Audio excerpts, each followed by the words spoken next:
नमस्ते साथियों, कैसे हो आप? आई होप बहुत अच्छे होंगे। आज हमें एक छोटा-सा टॉपिक है जो हम प्रयास करेंगे ऐसे टॉपिक्स आपको डेली पढ़ने को मिले और अच्छा पे क्वेश्चन्स भी यहाँ से आते हैं। क्योंकि यदि आप जीके वगैरह पढ़ते हो तो नदियों से संबंधित क्वेश्चन यदि आता है, यानी नदी हमारे भारत से ही आता है विशेष तौर पर, तो उन नदियों के संबंधित हम समझेंगे अपवाह तंत्र यानी नदियाँ कहाँ कैसे बहती हैं और नदियों का अपवाह तंत्र कितने भागों में डिवाइड किया गया है। आम कई बार देखा गया है कि मिलान करने भी क्वेश्चन आ जाते हैं, कौन सी नदी कहाँ से उद्गम होता है तो उनको उद्गम का मिलान दे देता है। या फिर आपको ऐसे भी क्वेश्चन दे देता है कि कौन सी नदी कहाँ से निकलती, कौन सी नदी कहाँ पे मिलती है, ये सभी क्वेश्चन दे देता है। ऐसे अभी आपका गंगा में देखा होगा आपने, विष्णु प्रयाग हो गया, आपका रुद्र प्रयाग हो गया, कर्ण प्रयाग हो गया, नंद प्रयाग हो गया और आपका ऐसे देव प्रयाग हो, ये सब प्रयाग कहाँ पे बनते हैं, ये सबसे क्वेश्चन आपसे पूछ लेता हूँ। जगह का नाम पूछ लेता है, कहाँ पे कौन सी नदी के मिलने से प्रयाग बनता है, ये सभी क्वेश्चन पूछ लेता है। उन्हीं में से एक तंत्र आप समझेंगे और पहले ये समझेंगे कि भारत में नदियों का जो तंत्र है, आपका हेडिंग है भारत में नदियों का अपवाह तंत्र। तो किस लेव कैसे अपवाह तंत्र है, आपने देखा होगा कि एक पे सिंधु नदी होती है, गंगा नदी होता है, ब्रह्मपुत्र नदी है और भी कई सारी नदियों का अपवाह तंत्र भारत में है। तो अपवाह तंत्र पहले समझेंगे। यहाँ पे नदियों का तंत्र मतलब नदियों का तंत्र या फिर अपवाह तंत्र समझो एक ही बात है, यानी जाल कि नदियाँ कैसे फैली हुई हैं, बस इतना ही इसका अपवाह तंत्र यानी जाल इतना ही मतलब है। कि कहीं का आपको पढ़ने मिलता होगा कि आपको यहाँ पे कि भारत में नदियों का तंत्र है, भारत में नदियों का तंत्र है। तंत्र मतलब आपको ये सिंपल सा है कि कैसी नदियां हमारी फैली हुई हैं पूरे भारत में, कहाँ से कौन सी नदी आती है, कहाँ पे मिलती है, कहाँ पे खत्म होती है, कहाँ से शुरू होती है। बस ये जो क्वेश्चन पूछता है, उस एरिया के स्थान पूछ लेते, उससे क्या फायदा होता है, कभी कभी ये क्वेश्चन पूछ लेते हैं। तो हम छोटे सभी डाउट्स को क्लियर करेंगे और अपवाह तंत्र को भी समझेंगे। तो पहले हम समझ लेते हैं अपवाह तंत्र क्या होता है। तो बहुत सिंपल क्वेश्चन है, इसमें अपवाह तंत्र आपसे पूछा गया है। तो आपको देखो अपवाह तंत्र क्या होता है कि बहने के एरिया यानी आपका छोटी छोटी नदियों के द्वारा या फिर छोटी छोटी नदियों के द्वारा अलग अलग स्थानों से अलग अलग स्थानों से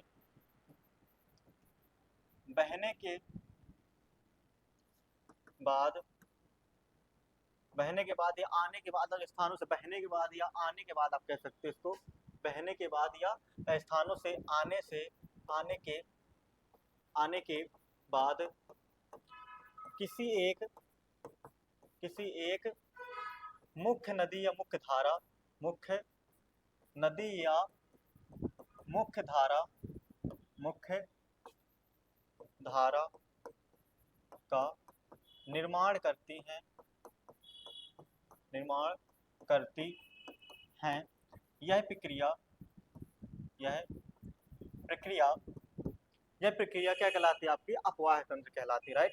यह प्रक्रिया क्या कहलाती है, अपवाह तंत्र कहलाती है, राइट। अपवाह तंत्र कहलाती है, राइट। अपवाह तंत्र कहलाती है। यानी आपको समझ में आया कि सिंपल सा था कि अलग अलग जगह से नदियां आएंगी और वो नदियां अलग अलग स्थानों से आकर के किसी एक नदी का निर्माण करेंगी, यानी कई सारी धाराएं आप समझोगे, यदि सपोर्ट देता आप समझना, इसमें बहुत क्लियर आपको समझ में आएगा। जैसे कि आपको देखेंगे यहाँ पे यदि आप गौर करो कि आप समझ पाओगे कि कुछ नदियां जैसे आप इधर से आ रही हैं, कोई एक नदी इधर आ रही है, ऐसे आ रही हैं नदियां, ऐसे आ रही हैं, या फिर मतलब ऐसे तो मिलेगी नहीं दोबारा। जैसे आप किस प्रकार नदियां मिलती हैं और किसी एक मुख्य धारा का निर्माण करती है, यानी आप यहाँ पे कोई धारा का निर्माण करती है, यानी आप आई यहाँ पे और मिल करके किसी एक धारा का निर्माण किया। यहाँ से कोई और नदी आती है, एक नदी ये आई, दूसरी नदी ये आई, तीसरी नदी ये आई और आप ऐसी कोई और नदी आप जोड़ दो, चौथी नदी आप, इस प्रकार नदियां आती हैं और किसी एक मुख्य नदी का निर्माण करती हैं या मुख्य धारा का निर्माण करती है, राइट। तो आपने देखा कि एक नदी आपकी ये हो गई, एक धारा आपकी आई, एक दूसरी तीसरी चौथी ऐसी धारा आपकी आई, किसी एक मुख्य धारा का निर्माण करी। तो ये जो आपका फैला हुआ एरिया होता है, यही क्या कहलाता है, अपवाह तंत्र होता है, बहने का एरिया नहीं, बहने का तंत्र इनका अपवाह तंत्र कहलाता है। तो भारत में अपवाह तंत्र को डिवाइड किया गया है मुख्य दो भागों में। अपवाह तंत्र को कितने भागों में डिवाइड किया गया है, दो भागों में। इसमें एक चीज और समझ में आपको आती है कि जैसे अपवाह तंत्र होता है तो इसमें जो पानी आपका निकलता है और समुद्र से मिलता है, तो उसमें कुछ ऐसे स्थान होते हैं, जैसे आपके यहाँ से पानी बहा तो समुद्र पे मिलने का स्थान, समुद्र पर मिलने का स्थान भी इम्पोर्टेंट रोल निभाता है। उस स्थान को क्या कहते हैं, कहीं आपने डेल्टा शब्द सुना होगा, एक डेल्टा शब्द होता है ना, और एक आपका डेल्टा होता है, एक ज्वार नद भी होता है, राइट। ज्वार नद आपको होता है, एक डेल्टा होता है, राइट। तो ज्वार नद क्या होता है, डेल्टा क्या होता है, सर आप समझेंगे यहाँ पे। जैसे आपको देखते हैं ज्वार नद क्या होता है, डेल्टा क्या होता है, राइट। तो आपको यहाँ पे देखते हैं, एक मैप ले लेते हैं, एक मैप आपका ले लेते हैं ये आपका। अब जैसे आपका ये मैप है, अब आप इसमें देख पाओगे कि आपका इसमें ज्वार नद क्या है और डेल्टा क्या है। आप यहाँ पे देखेंगे कि मान लो सपोज आपको यहाँ से कोई सिंधु नदी निकल रही है, राइट। यहाँ से आपकी सिंधु नदी निकलती है और ऐसे जाती है और ऐसे बहते हुए यहाँ पे अरब सागर एरिया, ये क्या आपका एरिया है, अरब सागर है, अरब सागर है ना आपका, ये अरब सागर है। ये आपका नीचे का एरिया क्या होता है, आपका हिंद महासागर है, राइट। ये क्या आपका एरिया हो जाता है, हिंद महासागर हो जाता है, राइट। और इसके आस में आप देखोगे कि ये आपका हिंद महासागर, यहाँ पे बोलते हैं इसको बंगाल की खाड़ी, क्या बोलते हैं, बंगाल की खाड़ी बोलते हैं ना, बंगाल की खाड़ी। ये भी आपके नदियों के अपवायतन में बहुत बड़ा रोल निभाती है, ये नदियां यहाँ पे मिलती है ना आपके, जब आप पाए की खाड़ी, सॉरी बंगाल की खाड़ी हो जाती है।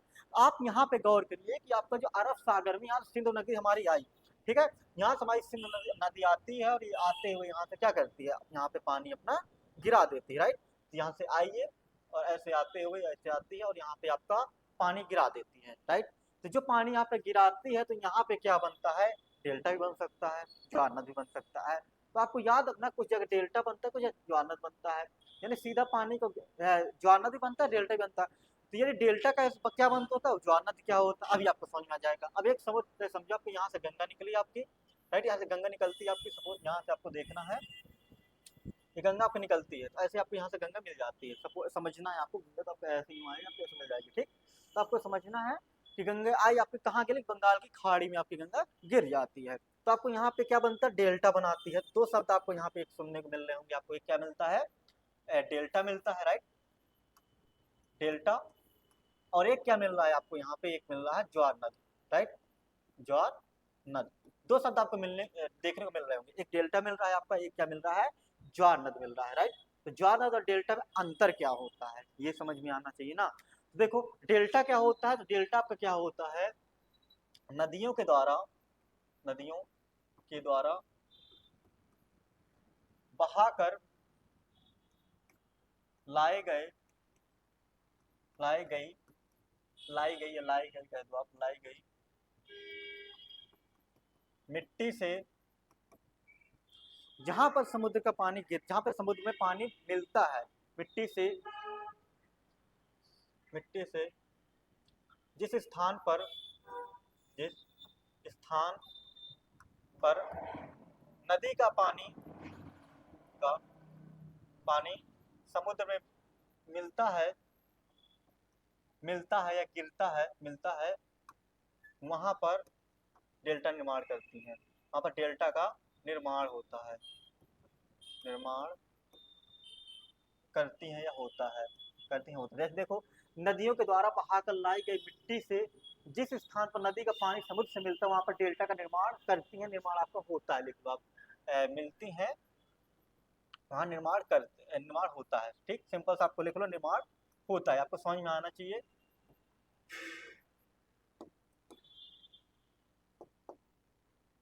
निर्माण होता है। देखो आप जहां पर क्या होगा, नदियां बहा के पानी लाएंगी और वो पानी के साथ साथ मिट्टी भी आती है, आप जानते हैं कि पानी के साथ मिट्टी आती है, बहुत उपजाऊ एरिया होता है।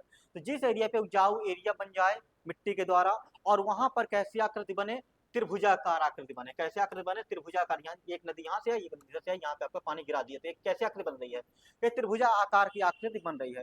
तो जिस एरिया पे त्रिभुजाकार की आकृति बने और वहां पे नदियां जहाँ पे पानी मिलती हैं, यहाँ से आई, यहाँ पे यदि आपको क्या हो रहा है, गंगा यहाँ पे बंगाल खाड़ी में गिर रही है, यहाँ पे त्रिभुजाकार की कई सारी आकृति बन जाती हैं, तो वो डेल्टा होता है। जैसे आपका सुंदरवन डेल्टा बंगाल की खाड़ी में आप देख रहे हो, पश्चिम बंगाल से, तो आपके सुंदरवन डेल्टा यानी क्या होता है कि वहाँ का एरिया मिट्टी की उपजाऊ होती है, वहाँ का एरिया मिट्टी बहा के लाती है, तो उसमें मिट्टी उपजाऊ, मिट्टी के द्वारा वहाँ का एरिया बन जाता है, उपजाऊ हो जाता है, और उसी उपजाऊ एरिया को डेल्टा कहा जाता है। और नदियाँ कई सारी धाराओं के द्वारा यहाँ पे गिरती हैं, तो इसी स्थान को पूरे एरिया को क्या कहेंगे, डेल्टा कहते हैं, राइट। अब इसमें ज्वार नद क्या होता है, ज्वार नद में सिंपल सी प्रक्रिया ये होती है आपकी, इसमें आप सिंपल से कहोगे कि नदियों के द्वारा, नदियों, नदियों के द्वारा, नदियों के द्वारा ताजा पानी, जो आपका नदी ताजे पानी होती है ना, या फिर नदियों के द्वारा मीठे या ताजे पानी, मीठे या ताजे पानी, ताजे पानी को जब समुद्र के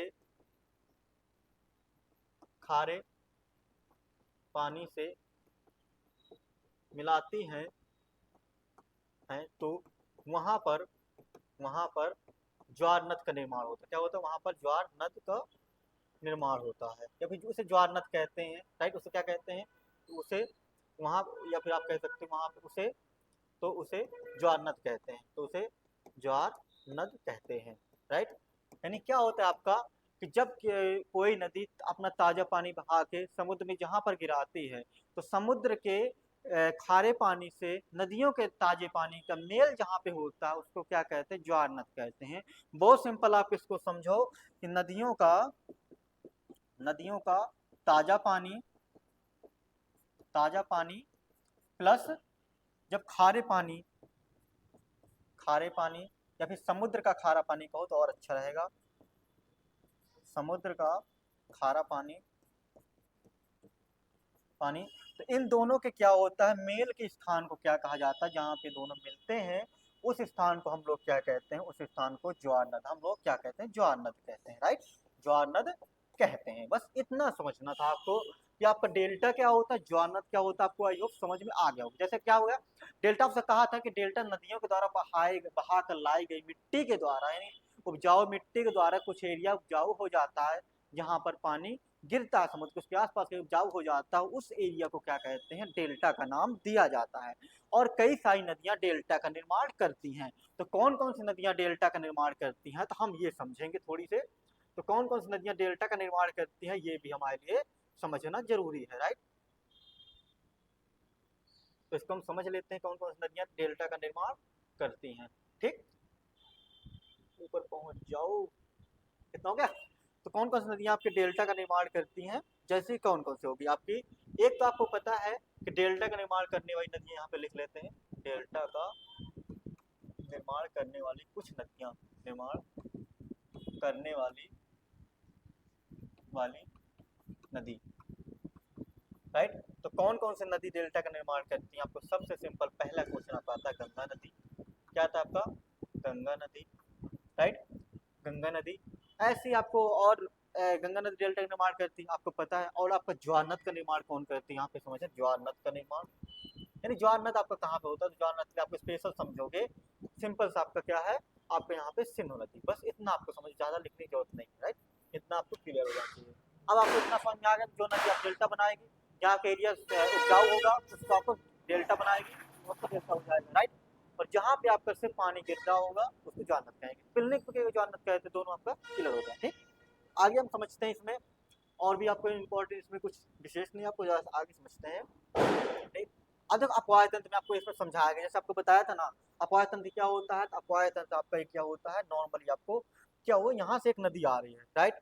आपको भी बताया था कि एक नदी इधर इस से निकल के आती है, ये आ गई नदी। एक नदी आपको यहाँ से निकल के आई, एक नदी इधर से आई, यहाँ पे मिली, इधर से बहते हुए इधर पे आ गई, इससे मिल गई।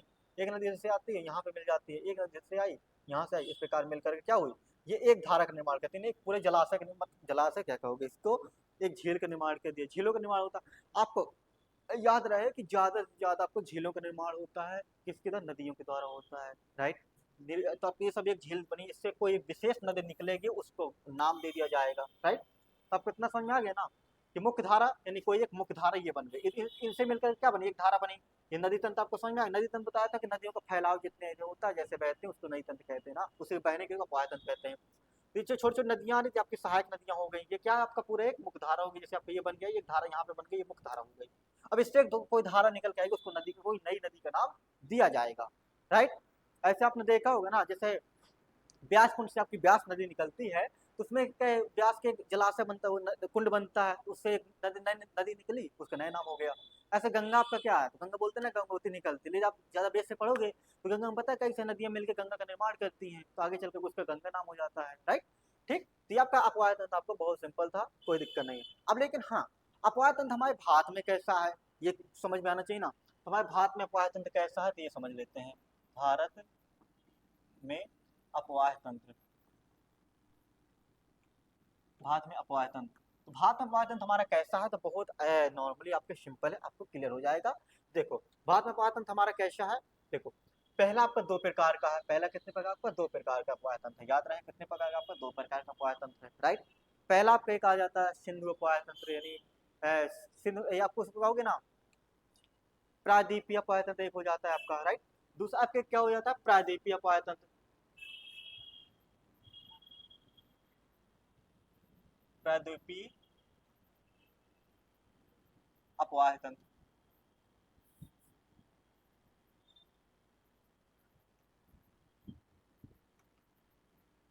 एक अब क्या हो जाता है प्रायद्वीपीय अपोह तंत्र। तो प्रायद्वीपीय अपोह तंत्र में कौन कौन सा अपोह तंत्र आते हैं, तो जितने भी आपके दक्षिण साइड के एरिया को हम क्या कहते हैं, प्रायद्वीपीय कहते हैं ना। आप लोग नॉर्मली आपको दक्षिण साइड के जितना भी भारत के एरिया है, आपका ये जो एरिया आपका होता है, ये एरिया यानी आपका ये तो आपका एक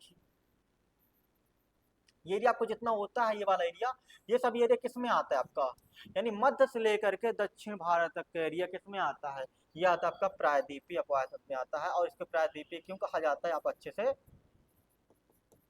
अच्छे समझते हैं प्रायद्वीपीय इसको क्यों कहा जाता है, क्योंकि यहाँ पे क्या होता है, तीन तरफ से आपका घिरा हुआ है, इस एरिया से भी आपका पानी से घिरा है, इस एरिया से भी पानी से घिरा है, यहाँ से आपका बंगाल की खाड़ी होगी, अरब सागर हो गया आपका, और यहाँ से हिंद महासागर हो जाता है, राइट। ये आपके इस प्रकार से घिरे, इसलिए क्या कहा जाता है, प्रायद्वीपीय कहा जाता है। एक आपका क्या होता है हिमालयी अपोह तंत्र, क्या होता है हिमालयी अपोह तंत्र, हिमालयी अपोह तंत्र, हिमालय अपोह तंत्र। इसमें आपने देखा होगा हिमालय अपोह तंत्र में क्या होता है कि इसमें आप देखते हैं कि जो गंगा हिमालय वगैरह से निकलती है नदियाँ, वो सभी किसमें आती हैं, हिमालय अपोह तंत्र में आती है। प्रायद्वीपीय अपोह तंत्र क्या होती है, दक्षिण साइड एरिया में बहती है, यानी मध्यकाल भारत से लेकर के, आप इसमें मैप में देखोगे इसको, तो मैप में समझते हैं, अभी इसमें मैप है आपका, इसमें मैप में समझ लेते हैं। तो आप ये देखो यहाँ पे, तो ये वाला एरिया है आपका, ये वाला एरिया इधर से लेकर के ये एरिया सब किस में आएगा आपका, तो ये एरिया आपका आ जाएगा किस में आएगा, प्रायद्वीपीय अपोह तंत्र में आएगा, किस में आएगा आपका प्रायद्वीपीय, आपके दक्षिण साइड का एरिया आ जाएगा प्रायद्वीपीय अपोह तंत्र में आ जाएगा, राइट, प्रायद्वीपीय अपोह तंत्र। और ये वाला जो एरिया हो जाएगा आपका, ये वाला एरिया, राइट, ये वाला एरिया आपका पूरा किस में आ जाएगा, ये वाला एरिया पूरा आपका आ जाएगा, यानी पूरा इतना एरिया किस में आ जाएगा, तो ये आपका एरिया आ जाएगा हिमालयी अपोह तंत्र, राइट, हिमालयी अपोह तंत्र में, हिमालयी अपोह तंत्र में आ जाएगा, ठीक। बहुत सिंपल था, आपका हिमालय अपोह तंत्र में आ जाएगा। अब आपके हिमालय अपोह तंत्र में कौन कौन सी नदियां आती हैं, तो आप देखते होंगे कि यहाँ पे कौन सी नदी बहती है, एक सिंधु नदी बहती है, गंगा नदी बहती है, ब्रह्मपुत्र नदी बहती है। तो कौन कौन से आ जाएंगे आपकी, है आपकी गंगा, सिंधु, हिमालय और आपका ब्रह्मपुत्र नदी। तो आपका हिमालय प्रायद्वीप में कौन कौन सी नदी आएंगी, तो आप इसको समझेंगे। तो आप यदि इसमें देखोगे आपका ऊपर साइड हिमालय में आपको कौन कौन सी आती हैं, हिमालयी अपोह तंत्र में आपकी आती हैं कौन कौन सी, सिंधु, सिंधु आती है आपकी, और आपका गंगा आता है, और आपका ब्रह्मपुत्र आता है, ब्रह्मपुत्र, राइट।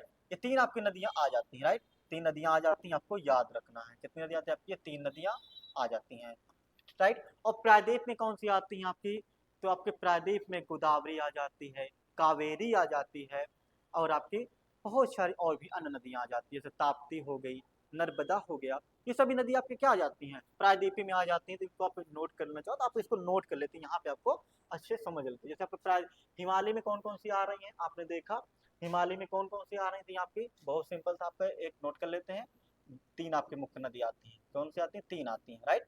एक आपकी आती है सिंधु नदी, सिंधु नदी अपोह तंत्र, अपोह तंत्र।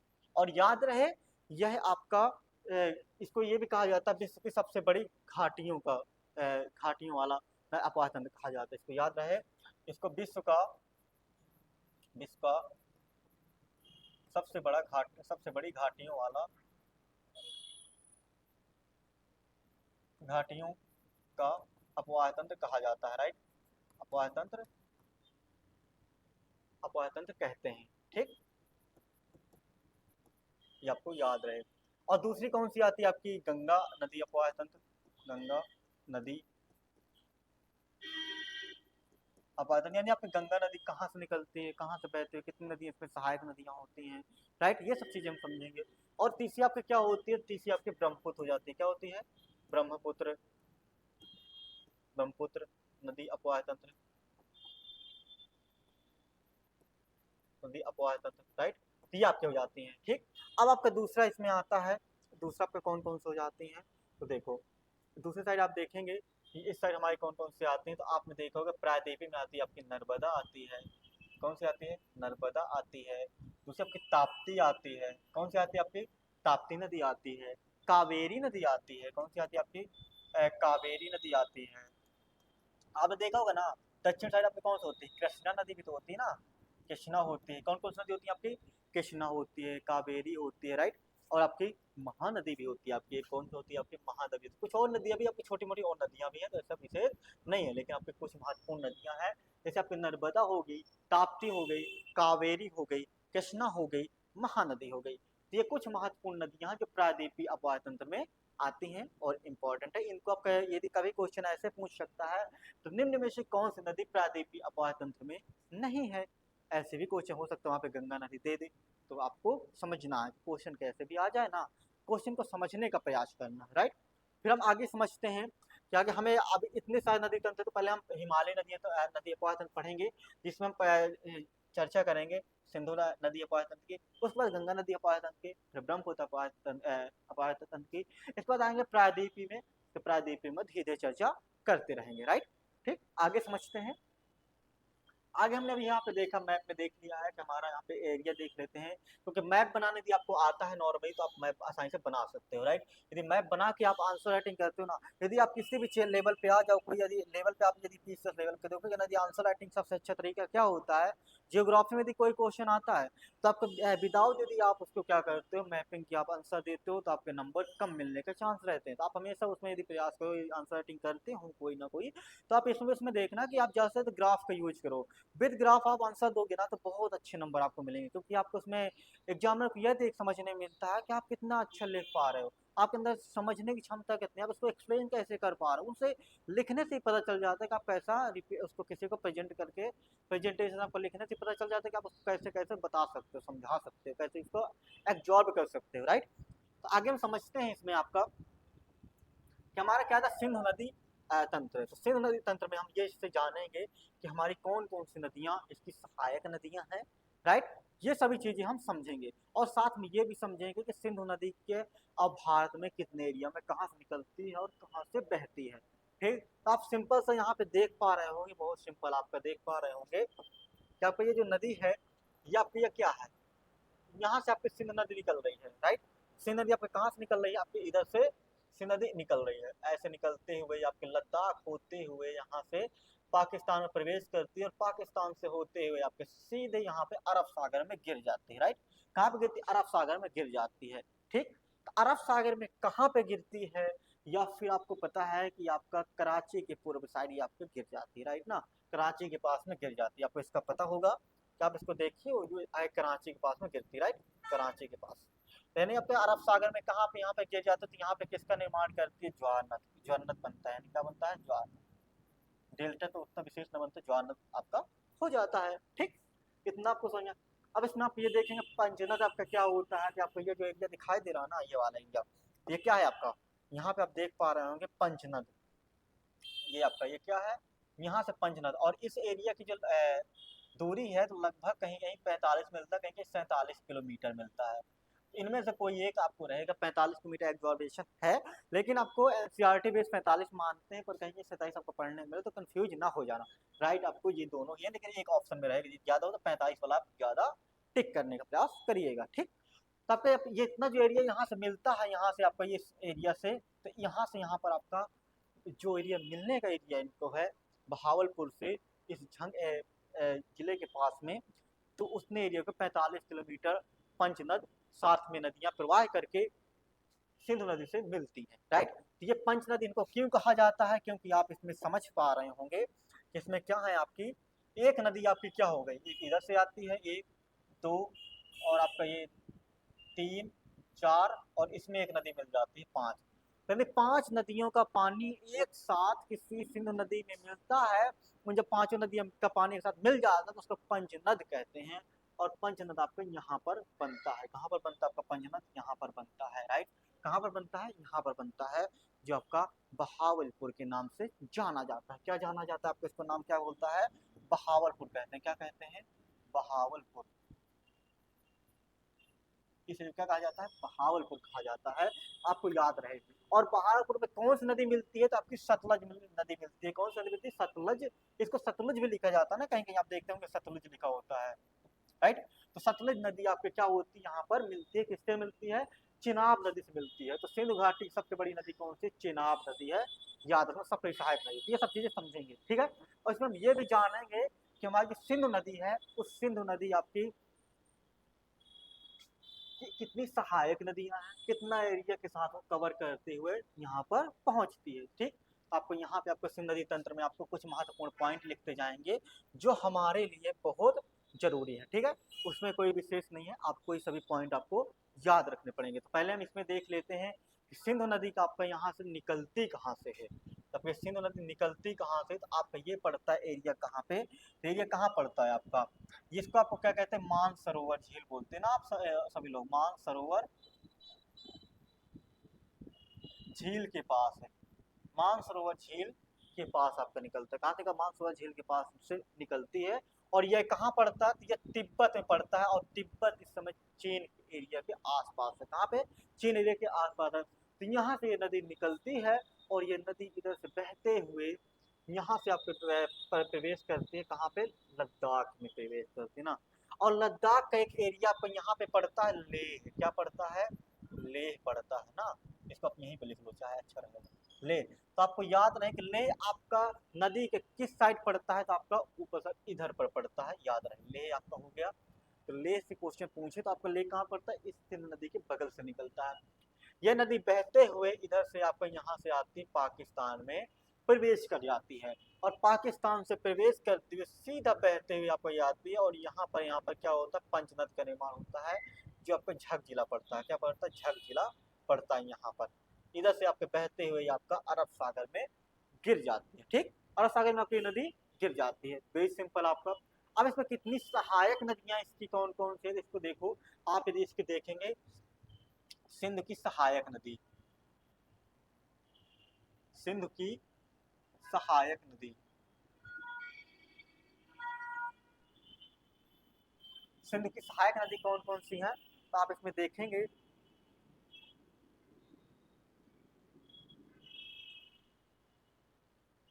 देखो सिंध की सहायक नदी यहाँ पे आपको सीधे सीधे दिख रही होंगी, आपकी पहले आपको यहाँ पे देख लेते हो, पहली आपकी कौन सी है,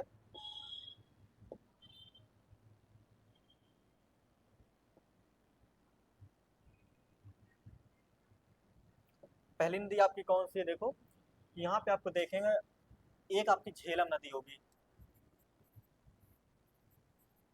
झेलम नदी। तो झेलम नदी आपकी पहली नंबर डाल ली तो सीधा रहेगा। तो झेलम नदी आपकी सबसे ऊपर से एक नदी आ रही है, बहुत इंपॉर्टेंट नदी है, राइट। इन नदियों के बारे में भी समझेंगे, नदी का उद्गम कहाँ से होता है, और कितने एरिया में नदी आपकी आती है, कहाँ से इसमें निकट प्रवेश करते बाद में कुछ नदियाँ ऐसी हैं ना, जैसे आपकी यहाँ से आ रही, तिब्बत से आ रही, राक्षसताल से, रॉकस्थल जैसे राक्षसताल बोलते हैं ना, कहीं इसको और भी बोलते हैं, तो राक्षसताल से आपकी निकलती है, तो ये सब चीजें भी समझेंगे, ठीक। तो आपका एक झेलम नदी इसकी सहायक नदी हो जाती है। दूसरी नदी कौन सी हो जाती है, तो आपकी दूसरी आपकी चेनाब नदी हो जाती है। कौन सी जाती है, आपकी चेनाब नदी। तो चेनाब नदी आपकी जो है, ये सबसे बड़ी सहायक नदी है, आपकी सबसे बड़ी सहायक नदी है, सबसे सबसे बड़ी सबसे बड़ी सहायक नदी है, राइट। यानी सिंधु नदी की सबसे बड़ी सहायक नदी है, याद रहे। तीसरा अपने यहाँ पे क्या दिख रहा है आपको, आप देख पा रहे होंगे, आपकी इधर से आई झेलम नदी, राइट, झेलम नदी निकलती है आपकी लद्दाख से। फिर आपको यहाँ से एक निकलती चेनाब नदी, चेनाब नदी यहाँ पे है, इसमें इसमें ये मिल जाती है, जो नदी बड़ी होती है वही आगे बढ़ती है। ये नदी, ये भी बड़ी, ये नदी भी इससे बड़ी है, ये भी आगे यही इसी नाम से हो जाएगी, इससे नदी भी आप बड़ी थी, आपको यहाँ पे ये आ जाती है। तो आप ये यहाँ से पंचनद से यहाँ मिल जाती है, तो आपकी चेनाब नदी होगी सबसे बड़ी सहायक नदी। और आपका फिर इसके बाद आता है राबी नदी आती है। राबी नदी आपको निकलती है हिमाचल प्रदेश के आसपास से, तो कहाँ से आपको निकलती है, राबी नदी, राबी नदी आप देख पा रहे हैं, राबी नदी आपकी हो गई। राबी नदी आपकी इधर से निकलती है ना, इधर से आपकी राबी नदी निकलती है, और ये नदी आपसे निकलती है इधर से आपका पाकिस्तान का बॉर्डर भी आपको यहाँ पड़ता है, झेलम नदी बनाती है, लेकिन आपको यहाँ से पाकिस्तान का बॉर्डर से ये भी क्रॉस करके आ जाती है राबी नदी। फिर आपको एक आती है ब्यास नदी। तो ब्यास नदी जो होती है, ये आपकी कहाँ होती है, सतलज में ही मिल जाती है, और इसमें एक खासियत ये है, ब्यास नदी आपकी ब्यास कुंड से निकलती है, वैसे ब्यास नदी जो है कहाँ से निकलती है, ब्यास कुंड से निकलती है। इसमें एक खासियत क्या है ये समझ लो।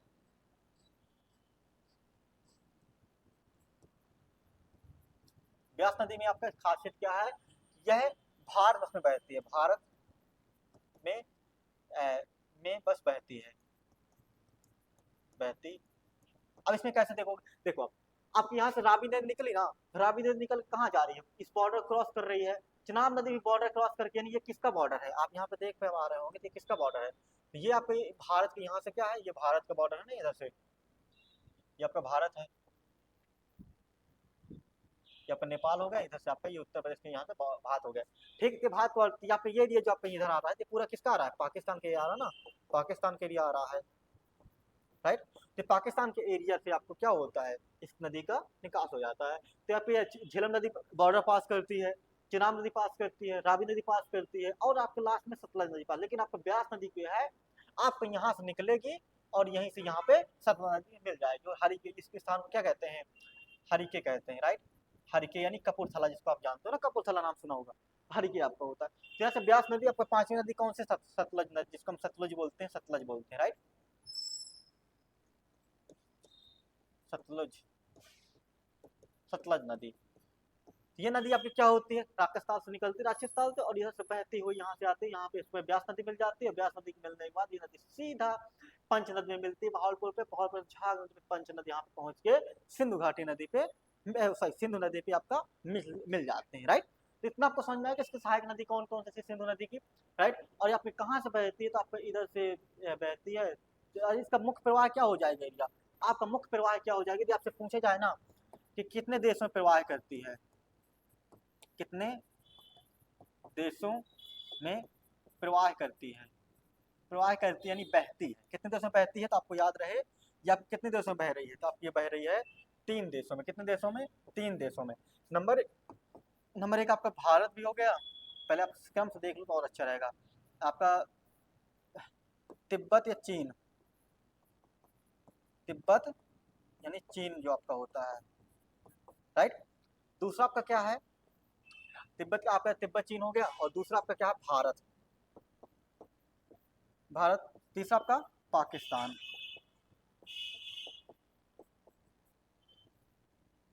पाकिस्तान।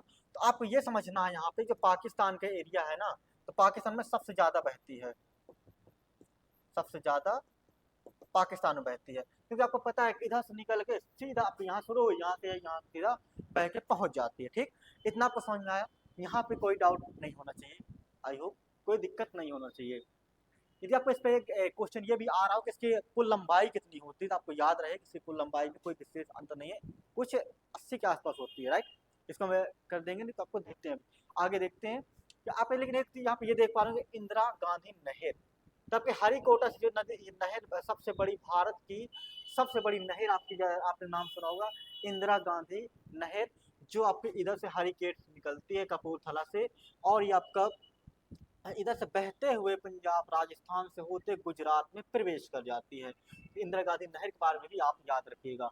लेकिन एक चीज और इसमें समझ लेते हैं, कुछ महत्वपूर्ण पॉइंट है कि सिंध नदी में आपको कुछ नदियां आपको दिखाई दे रही ना, आपको यहाँ पे कुछ 6 नदियां होंगी, आपको समझ में आए, एक सिंधु नदी हो गई, एक सिंधु नदी, और इसकी दूसरी आपके क्या है, इसकी आपकी 5 सहायक नदियां, 5 सहायक नदियां, सहायक नदी, 5 सहायक नदियां। तो सिंधु नदी और 5 सहायक नदियों में कुछ ये महत्वपूर्ण पॉइंट ये है कि अभी आपका हाल ही में सिंधु नदी के संबंधित क्वेश्चन पूछा गया था यूपी पुलिस में कि सिंधु नदी समझौता कब हुआ था, राइट। यानी नदी समझौता जो आपका भारत पाकिस्तान के बीच होता है, सिंधु नदी समझौता, वो होता है कब होता है, 1960 ईस्वी में होता है, कब होता है, 1960 ईस्वी में होता है, राइट। कब हुआ था, 1960 ईस्वी में हुआ था, जिसमें आपका यह कहा गया था कि कुछ नदियां जो होंगी आपकी पूर्वी साइड की नदियां, उसमें भारत का अधिकार होगा, यानी पूर्वी साइड की नदियों में, पूर्वी नदियों में भारत का अधिकार होगा, देख रेख करेगा, भारत का अधिकार होगा, अधिकार होगा, कितना होगा, तो आपका 80% होगा, राइट, 80%, लगभग 80, मतलब कॉमन समझना आपको 80% होगा। और ऐसी एक आपका एक यहाँ पे एक ये था, और कि जो पश्चिमी साइड की नदियां होंगी, पश्चिमी साइड की, पश्चिमी नदियां जो होंगी आपका सिंधु घाटी के पास की, तो उसमें किसका अधिकार होगा? पश्चिमी नदियों में पाकिस्तान का पाकिस्तान का अधिकार होगा, राइट। देख रेख करेगा नहीं, अधिकार होगा, ठीक, सिंपल है, ज्यादा यूज करेगा। तो इसमें ये कितना करता है? 80% ये करता है, यानी 20% भारत करेगा और इसमें 20% पाकिस्तान करेगा पूर्वी साइड की। तो कौन कौन सी वो नदियां आती हैं, तो ये समझ लो। तो कौन कौन सी नदियां आती हैं? तो पूर्वी साइड की नदियां कौन कौन सी आपकी आ जाती हैं? आप यदि मैप में देखेंगे ना, जैसे आपके यहाँ पे पूर्वी साइड की नदियां, पश्चिमी साइड की नदियां, पश्चिमी साइड की नदियां कौन कौन सी होती है आपकी? सिंधु हो जाती है, राइट, सिंधु हो जाएगी, सिंधु हो जाएगी आपकी। और आपकी कौन सी हो जाएगी? ऊपर झेलम हो जाएगी, ठीक है, और चेनाब हो जाएगी, राइट, चेनाब हो जाएगी। अब कौन कौन सी नदियां बचती हैं जो नहीं आती हैं? तो आपने देखा 5 नदियां थी, 5 सहायक नदियां ना, तो इसमें आपका सिंध तो हो गई, इसके बाद कौन बचती है? सतलज, सतलज, राबी, सतलज, राबी। एक और आपकी नदी होगी, देखो कौन सी नदी आपके यहाँ पे, आपने यहाँ पे देखा कि आपके झेलम, चेनाब और सिंधु नदी हो गई, राबी, ब्यास और सतलज। तो कौन सी नदी आपके यहाँ पे? आपकी ब्यास नदी। ये नदी आपको कितनी? ये 3 नदियों पर किसका अधिकार है? 80% भारत का है और 20% पाकिस्तान का, राइट। 80% आपका भारत का अधिकार है, 20% पाकिस्तान का। इनमें आपका क्या है? इनमें आपका 80% आपका पाकिस्तान का है और 20% भारत का, मतलब कह सकते हो आप भारत का है, राइट। कब हुआ था आपका? 1960 में समझौता होता है, क्योंकि पानी का कभी बंद कर दे, यदि भारत का आके पानी बंद कर देगा तो क्या होगा? बहुत दिक्कत हो जाएगी, इसलिए यह रखा गया था, ठीक। अब इसमें आइए आप इसको एक चीज ये नोट कर लो, यहाँ पे जो सिंधु नदी है इसकी लंबाई कितनी है? तो यदि आपको पूछे, कभी क्वेश्चन पूछ ले तो आपको याद रखे, सिंधु नदी की लंबाई, राइट। तो सिंधु नदी की लंबाई कितनी है? आपको याद है 2880 किलोमीटर। कितनी लंबाई? कुल लंबाई इसकी कितनी है? 2880 किलोमीटर है, राइट। यदि भारत बस पूछे ना कि भारत में सिंधु की कुल लंबाई कितनी है, सिंधु की कुल लंबाई कितनी है, तो भारत में आपके यदि पूछ ले तो आपको याद रखना है कितनी हो जाएगी? 1114 किलोमीटर लंबाई जाएगी। कितनी हो जाएगी आपकी? 1114 किलोमीटर जाएगी, राइट, 1114 किलोमीटर, ठीक। ये आपको याद रहे, यहाँ पे महत्वपूर्ण पॉइंट है कि आपको 1114 किसमें? सिर्फ भारत में है। और ये आपका भारत में, तो और 2 देशों में कितने? चीन तिब्बत वाला एरिया था ना, चीन तिब्बत वाला एरिया, तो उसमें आपके 28 को यदि घटा दोगे तो आपको 2 देशों के निकल आएंगे, पाकिस्तान और चीन तिब्बत वाले एरिया के, ठीक। यहाँ तक कोई डाउट? आई होप कोई डाउट नहीं होगा। आगे समझते हैं आपका, इसमें आप देखो कि इसमें भी देख लिया सहायक नदियां कौन कौन सी, तो आपको यहाँ से निकलती है आपका मानसरोवर, जिसको बोखरचू हिमनद कहते हैं, बोखरचू हिमनद के पास में है आपका, मानसरोवर के पास में है। तो वहां से जो नदी निकलती है आपका सिंध नदी निकलती है, राइट। तो आपकी सिंध नदी यहाँ से निकलती है और यहाँ सीधा बह के चली जाती है, इधर से बहती हुए, फिर यहाँ से दमचौक स्थान पे, यानी दमचौक स्थान से कहाँ प्रवेश करती है? लेह प्रवेश करती है। कहाँ प्रवेश करती है? लेह में, सॉरी लद्दाख बोलोगे ना इसको, लद्दाख, लद्दाख में प्रवेश करती है, यहाँ से दमचौक एरिया से। फिर यहाँ से बहते हुए नदी जाती है यहाँ से, यहाँ पे आपका लेह शहर, याद रखना लेह, आपको याद रखना क्योंकि पूछा जा सकता है, इंपॉर्टेंट है। फिर आपको यहाँ से निकल जाती है और इसको स्थान को क्या बोलते हैं? चिल्लास स्थान बोलते हैं। कहाँ से निकलती है? चिल्लास स्थान से निकल जाती है। कहाँ पे? पाकिस्तान प्रवेश करती है, चिल्लास स्थान से पाकिस्तान प्रवेश करती है। और ये नदी सिंधु घाटी यहाँ से मिठान कोट, इसको मिठान भी बोलते हैं, मिठान लिखा रहता है तो आपको कंफ्यूजन मिठान हो या मिठान हो, तो आपको एक बात समझना है। तो मिठान कोट पाकिस्तान में यहाँ पे गिर जाती है, अरब सागर में, राइट, याद रहे, कराची पास पड़ता है, ठीक। यहाँ पे कोई दिक्कत समझ में आया आपको? अब इसमें आपका पूछना सहायक नदी होती है, आपको तो अभी पता, आपको बताया था कि यहाँ से एक नदी निकलती है राकसताल, इसको राकसताल या राक्षसताल बोलते हैं ना, राक्षसताल, कहीं का राकसताल है, कहीं का राक्षसताल आपको मिलेगा। तो यहाँ से नदी निकलती है और इधर से नदी यहाँ से निकलते हुए भारत में प्रवेश करती है, इधर इस एरिया से, और यहाँ से बहते हुए इस एरिया पे आपका आती है। तो आप ये सतलज नदी आपको याद रहे, इधर पे क्या होता है? ब्यास नदी यहाँ से मिल जाती है ना, अभी बताया था ना, ब्यास नदी से निकलती है, यहाँ से मिल जाती है। फिर ये नदी प्रवेश करके पाकिस्तान से आती है और यहाँ पे चिनाब से मिल जाती है। फिर ये 45 किलोमीटर, यानी 45 बताया था, 45 हो सकता है। इस एरिया में आपको क्या होता है? ये महानदी, इसको क्या कहते हैं? महानद, पंचनद कहते हैं ना इसको, पंचनद, राइट। क्या कहा जाता है इसको? पंचनद कहा जाता है, ठीक। इसे जो क्या कहते हैं? पंचनद कहते हैं। पंचनद, यहाँ से पंचनद मिली और इधर से पंचनद यहाँ पे आ जाता है। यानी कहाँ पे आ जाता है, आपको मिल जाता है सिंधु घाटी नदी मिठानकोट के पास। कहाँ मिलता है, मिठानकोट पास, और इसके बाद ये पाकिस्तान में पास के अरब सागर में गिर जाती है। और इसी में आपका ब्यास नदी आपकी हो गई। ऐसे आपका क्या होती है, रावी नदी निकलती है, रावी नदी इधर से निकलती है और यहाँ से कहाँ में मिलती है, चिनाब नदी मिल जाती है। चिनाब नदी इधर से निकलती है और यहाँ से इस पर रावी नदी जब मिलती है, इसके बाद यहाँ पे पंचनद पे आ जाती है। इसके बाद आपका यहाँ पे आपका झेलम नदी निकलती है, और ये नदी झेलम नदी आपका बहुत इंपॉर्टेंट है, थोड़ी याद रखना इसको, क्योंकि ये कुछ बॉर्डर बनाती है ना पाकिस्तान का और भारत के बीच में, तो ये नदी यहाँ पे आ जाती है। ठीक, इतना कोई डाउट नहीं होना चाहिए। और आप यहाँ पे हर कोई स्थानीय हरिकेट बैराज जो होता है आपका, इधर से क्या होता है, इंदिरा गांधी नहर आपका निकलती है, या इंदिरा गांधी नहर, ठीक, जो गुजरात में प्रवेश करती है। ठीक, कोई दिक्कत, यहाँ तक कोई डाउट नहीं होना चाहिए। ठीक, आगे समझते हैं, एक एक नदी के बारे में समझ लेते हैं। जैसे आपका पहले चिनाब नदी हो गई। चिनाब नदी के बारे में बता ही चुके हैं आपको कि यह क्या है, सबसे बड़ी सहायक नदी है। क्या है आपकी सबसे बड़ी सिंधु की सहायक नदी है, सहायक नदी है। ठीक, याद है आपकी क्या है, सिंधु की सबसे बड़ी सहायक नदी है, इसमें आपको इंपॉर्टेंट याद रखना है। ठीक, और इसमें आप यदि देखोगे कुछ और पॉइंट्स हैं, जैसे आप इसमें ध्यान दो, आप यदि कुछ पॉइंट कौन से हैं ऐसे कि आप इसमें क्या होगा कि चिनाब नदी की सहायक नदियां कौन सी हैं। आप ये भी कह सकते हो ना, कहीं क्वेश्चन पूछ ले कि चिनाब नदी की सहायक नदी कौन सी है। चिनाब नदी की सहायक नदियां, चिनाब नदी की सहायक नदियां कौन सी आपकी सहायक नदी यहाँ पे दिख रही है, आपको सीधे दिख रही होंगी ना। चिनाब नदी में कौन सी मिल रही है, झेलम मिल रही है। पहले कौन सी मिल रही है, झेलम नदी मिल रही है, राइट, झेलम नदी मिल रही है। फिर कौन सी नदी मिल रही है, रावी नदी मिल रही है, रावी नदी मिल रही है। ठीक, फिर कौन सी नदी मिल रही है आपकी, झेलम, चिनाब, रावी। फिर आपके सतलज नदी आप सहायक कह सकते हैं, दोनों मिलके चलती है, क्योंकि दोनों एक जैसे एरिया में ज्यादा बड़ी ज्यादा छोटी नहीं होती है, तो आप इसको रावी और सतलज भी कह सकते हो आप इसको, सतलज। क्योंकि एक क्या होता है, जियोग्राफी वगैरह में एक रूल होता है कि जो नदी ज्यादा क्या होती है ना, बड़ी होती है, उसी नदी के आगे नाम से आगे की नदी बहती है। यदि दो नदी बराबर हो जाएंगी तो उसका नाम बदल दिया जाता है। क्या वो बदल दिया जाता है ना, इसको सहायक नदी नहीं कह सकते, इसको सहायक नदी ना कहो तो ज्यादा अच्छा रहेगा, सहायक नदी को दिक्कत हो जाएगी। देखो, आपको बताया अभी एक जियोग्राफी का ऐसा रूल होता है कि जो नदी ज्यादा बड़ी होती है उसी के नाम से आगे बढ़ती है। जैसे आपको यहाँ पे क्या हुआ, झेलम नदी छोटी है तो आपका क्या हो गई, चिनाब ने कहा मैं बड़ी हूँ, मैं आगे जाऊंगी, राइट। इसके बाद रावी नदी मिली, तो रावी नदी छोटी, तो चिनाब नदी अपना डर दिखा के वो भी खुद आगे बढ़ गई।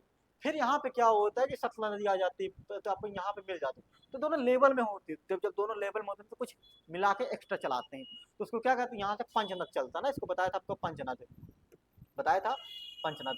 ये पंचनद के नाम से आगे बढ़ती हैं, 45 किलोमीटर एरिया को कवर करते हुए इस नदी में मिल जाती हैं। ठीक, इतना समझ में आया आपको। और ये आपको याद रहे कि आपका चिनाब नदी निकलती कहाँ से, तो आपको याद रहे चिनाब नदी का उद्गम कहाँ से होता है।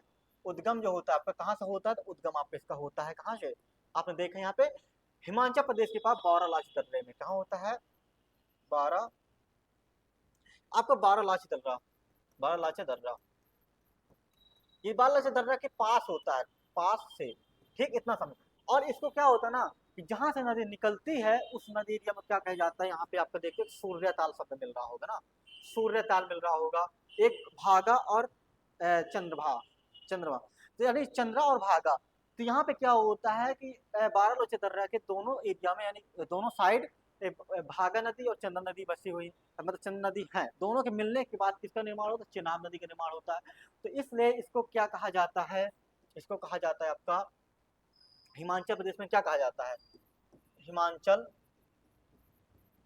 प्रदेश में ये कह सकते हो इसको चंद्रभागा नदी, इसको हिमाचल प्रदेश में चंद्र भागा नदी के नाम से जानते हैं। समझ में आना चाहिए आपको, चंद्र भागा नदी, इसको क्या कहते हैं, हिमाचल प्रदेश चंद्र भागा नदी के नाम से जानते हैं, क्योंकि हिमाचल प्रदेश में जो आपका बारलोची दर्रा है, इसके दोनों ओर आपका क्या है, आपका एक सूर्यताल है, और सूर्यताल से निकलती है आपकी भागा नदी, कौन निकलती है, आपकी भागा नदी निकलती है। और बारालाची दर्रा से क्या निकलती है, चंद्रा नदी निकलती है, राइट, ये चंद्र नदी है, आपको याद रखना, चंद्रा नदी निकलती है। इन दोनों नदियों के निर्माण से चिनाब नदी का निर्माण होता है। यानी ज्यादा डिटेल में पूछे तो आपको याद रखना, इन दोनों के निर्माण से किसका होता है, चिनाब का निर्माण होता है। यानी आपको इसके लिए इसको क्या कहा जाता है, चंद्रभागा नदी कहा जाता है। जब आप लिखना चाहो तो लिख लो, यहाँ से आपको भागा यानी चंद्रा, चंद्रा प्लस भागा इक्वल टू चिनाब, ठीक है ना, समझ में आया? कोई डाउट? इतना आपको क्लियर होना चाहिए, यहाँ तक कोई डाउट नहीं होना चाहिए, राइट। इसमें कोई विशेष और कुछ जैसे आपका इतना आपको इसमें जैसे पूछे ना कि क्वेश्चन कैसे बनेगा, तो क्वेश्चन समझ लेते हैं थोड़ी, यहाँ पे क्वेश्चन कैसे बन सकता है। आपसे प्रश्न पूछेगा, यहाँ से प्रश्न पूछेगा, चिनाब नदी, चिनाब नदी, चिनाब नदी सतलज से, सतलज नदी से किस स्थान पर मिलती है, किस स्थान पर मिलती है, किस स्थान पर मिलती है। अब आपके पास ऑप्शन में दे देगा, ऑप्शन में कई सारे नाम ऑप्शन दे सकता है, कैसे दे सकता है ऑप्शन में आपको दे देगा, जैसे ए आपका हो गया, बी हो गया, सी हो गया, डी हो गया, राइट।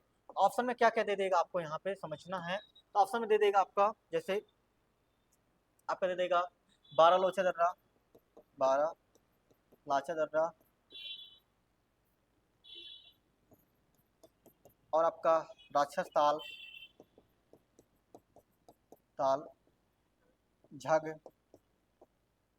और आपको यहाँ पे दे देगा बहावलपुर, राइट, इतना दे देगा। अब आपको पढ़ा है तो आपको याद रहेगा कि आपका कौन सा आंसर हो जाएगा। हमने देखा बहावलपुर में, यानी कहाँ पे आपका मिलती है, यहाँ पे मिलती है बहावलपुर में सतलज नदी से। तो आप यहाँ पे क्या ऑप्शन हो जाएगा, बहावलपुर हो जाएगा। इस प्रकार से क्वेश्चन पूछता है एग्जाम ने, तो आपके एग्जाम का क्वेश्चन समझते जाइए और ये बहुत अच्छा रहेगा। अब अगली नदी समझते हैं, जो एक इम्पोर्टेंट नदी ये भी आती है, जैसे आपका झेलम नदी हो गई। झेलम नदी बहुत अच्छा रोल निभाती है, जो आपकी कहाँ से है, आपका इधर से निकलती है सॉरी। आपका झेलम नदी जो है आपका कहाँ से उद्गम होता है, इसको पूछेगा पहले आपसे, उद्गम पूछेगा, उद्गम, उद्गम कहाँ से होता है, कुछ महत्वपूर्ण पॉइंट समझते हैं, उद्गम कहाँ से हो रहा है आपका। आपने देखा इसका उद्गम कहाँ से हो रहा है, इस एरिया से हो रहा है ना। ये एरिया कहाँ पड़ता है, तो आपका ये पड़ता है बैरीनाग के निकट, यानी आपका बैरीनाग के निकट शेषनाग झील में पड़ता है। कहाँ से आपका बैरीनाग के निकट, कहीं कहीं बैरीनाग भी लिखा रहता है, याद रहे बैरीनाग बस लिखा रहता है, बैरीनाग के निकट, निकट आपका कहाँ पे शेषनाग झील में, कहाँ पे शेषनाग झील। तो कहीं कहीं क्या ऑप्शन लिखा रहेगा बैरीनाग से निकलती है, ठीक है। तो शेषनाग झील उसमें पड़ती है, तो आपको कोई कंफ्यूजन होना, इनमें से कोई गहराई से देखोगे तो आपका इस प्रकार से हो जाता है, ठीक है। अब आपसे इसमें पूछ रहा है, क्वेश्चन पूछेगा कि आपका यह नदी जो है आपकी इधर से बैरीनाग से निकलते हुए यहाँ से आती है और यहाँ से कहाँ पर मिलती है, तो झग जिला के बॉर्डर मिलती है। यानी यहाँ से क्वेश्चन पूछेगा, कैसे पूछेगा, यहाँ से हो सकता है आपको इस प्रकार पूछे कि आपका झेलम नदी, झेलम नदी कहाँ कैसे मिल रही, चेनाब से, झेलम नदी चेनाब से, चेनाब से किस स्थान पर मिलती है, किस स्थान पर मिलती है, किस स्थान पर मिल रही है आपकी, तो कहाँ पे मिल रही है आपकी, ये आपका इस एरिया पे मिल रही ना। तो यहाँ पर कहाँ पड़ता है, तो झग जिला के पास, तो झग के एरिया बॉर्डर पर पड़ता है, कहाँ पे, झग बॉर्डर के पास, झग बॉर्डर के पास, ठीक है। इतना समझ में आया आपको, बस इतना ही विशेष, इसमें कोई ज्यादा और कुछ नहीं पूछ सकते। अगर आपको 70 किलोमीटर आपका ये होता ना, तो आपका क्या होता है कि आपका भारत और, भारत और पाकिस्तान के बीच, पाकिस्तान के बीच बॉर्डर का निर्माण करती है, किसका निर्माण करती है, बॉर्डर का निर्माण करती है, 170 किलोमीटर का बॉर्डर का बंटवारा करती है, निर्माण करती है आपकी कौन सी नदी, झेलम नदी, ठीक है। यहाँ तक कोई डाउट नहीं होगा। अगला आपका पढ़ते, अगली नदी कौन सी आपकी यहाँ पे, तो सतलज नदी आपका। और सतलज नदी आपको बताया कि इसमें पहले कौन सी नदी मिलती है, आपको एक ब्यास नदी मिलती है जो ब्यास कुंड से निकलती है, ठीक है। तो सतलज नदी आपके कहाँ से, इसको उद्गम कहाँ से होता है, आपसे पूछेगा उद्गम, उद्गम चिनाब से कहाँ मिलती है, चिनाब से कहाँ मिलती है, कहाँ मिलती है, राइट, ये पूछेगा आपसे। आपका सतलज नदी जो है आपका कहाँ से निकलती है, यहाँ से निकलती है राक्षस ताल से, इसको राक्षस ताल भी बोला जाता है, राक्षस ताल बोलते हैं, राइट, राक्षस ताल बोलते हैं।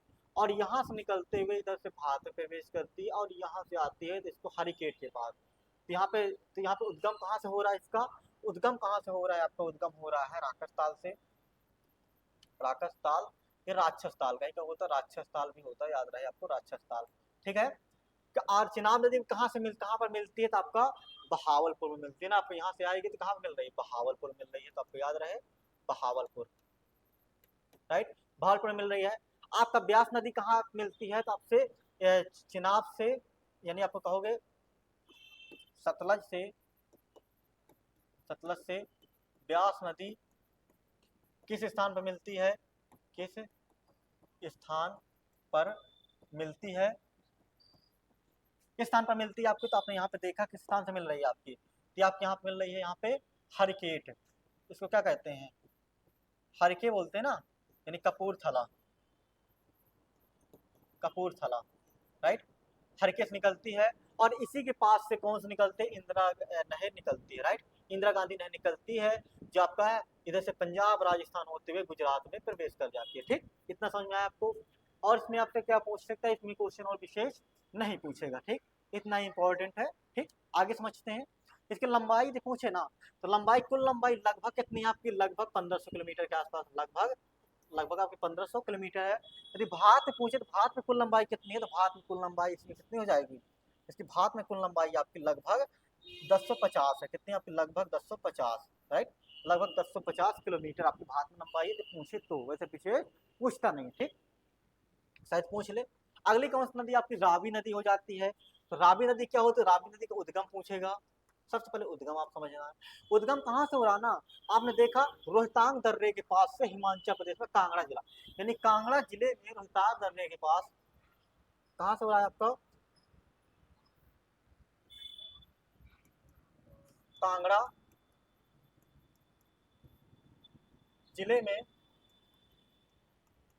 रोहतांग दर्रे के पास, रोहतांग दर्रे के पास हिमाचल प्रदेश में, यानी कांगड़ा जिला कहाँ पड़ता है आपका, हिमाचल प्रदेश में पड़ता ना, हिमाचल प्रदेश, हिमाचल प्रदेश, राइट। तो आपका उद्गम कहाँ से था, कांगड़ा जिले में, हिमाचल प्रदेश के कांगड़ा जिले में रोहतांग दर्रे के पास से इसका उद्गम होता है। जब यह नदी आपकी कहाँ से निकलती है, इधर से निकली, यहाँ से बॉर्डर को क्रॉस करके कहाँ मिलती है, तो झग जिले के पास मिलती है, झग जिला आपको आता है ना। तो आपके इस पर कहाँ मिलती है, तो आपके यहाँ से क्वेश्चन बन रहा है, इसमें आपसे पूछेगा कि चिनाब से रावी कहाँ पर मिलती है, कहाँ पर मिलती है, तो कहाँ पर मिलती है आपको, देखो झाग जिला, आपको कौन सा है आपका, झाग जिला के पास सीमा में मिलती है, राइट, झग जिला के सीमा में मिल जाती है। ठीक, अब इसके बाद आपसे रावी नदी के बाद विशेष कुछ नहीं पूछे, लंबाई पूछे तो लंबाई आपको बता देना है, लगभग आपका 725 किलोमीटर, राइट, लगभग 725 किलोमीटर एरिया का राजमार्ग तय करती है आपकी रावी नदी। ठीक है, आगे आपको समझते हैं। अगली नदी कौन सी आपकी, ब्यास नदी। ब्यास नदी आपकी यानी ब्यास नदी आपसे किसकी सहायक नदी है, तो यह है सतलज, सतलज की सहायक नदी है। किसकी सहायक नदी है, सतलज की सहायक नदी है, आपको याद रखना है। तो ब्यास आपकी कहाँ से निकल रही है, इस स्थान से निकल रही है, तो यहाँ पे मिल रही है। तो इसका उद्गम क्या होगा, उद्गम, उद्गम यदि पूछे तो क्या हो जाएगा उद्गम इसका, तो उद्गम हो जाएगा आपको यहाँ से ब्यास कुंड रोहतांग, ब्यास कुंड रोहतांग दर्रा। कहीं कहीं रोहतांग दर्रा बस लिखा रहता है, इसलिए कंफ्यूजन हो जाना। रोहतांग दर्रा का ब्यास कुंड के, ब्यास कुंड रोहतांग दर्रा के पास ही पड़ता है। तो आपको वहां से पूछे तो आपको बता देना।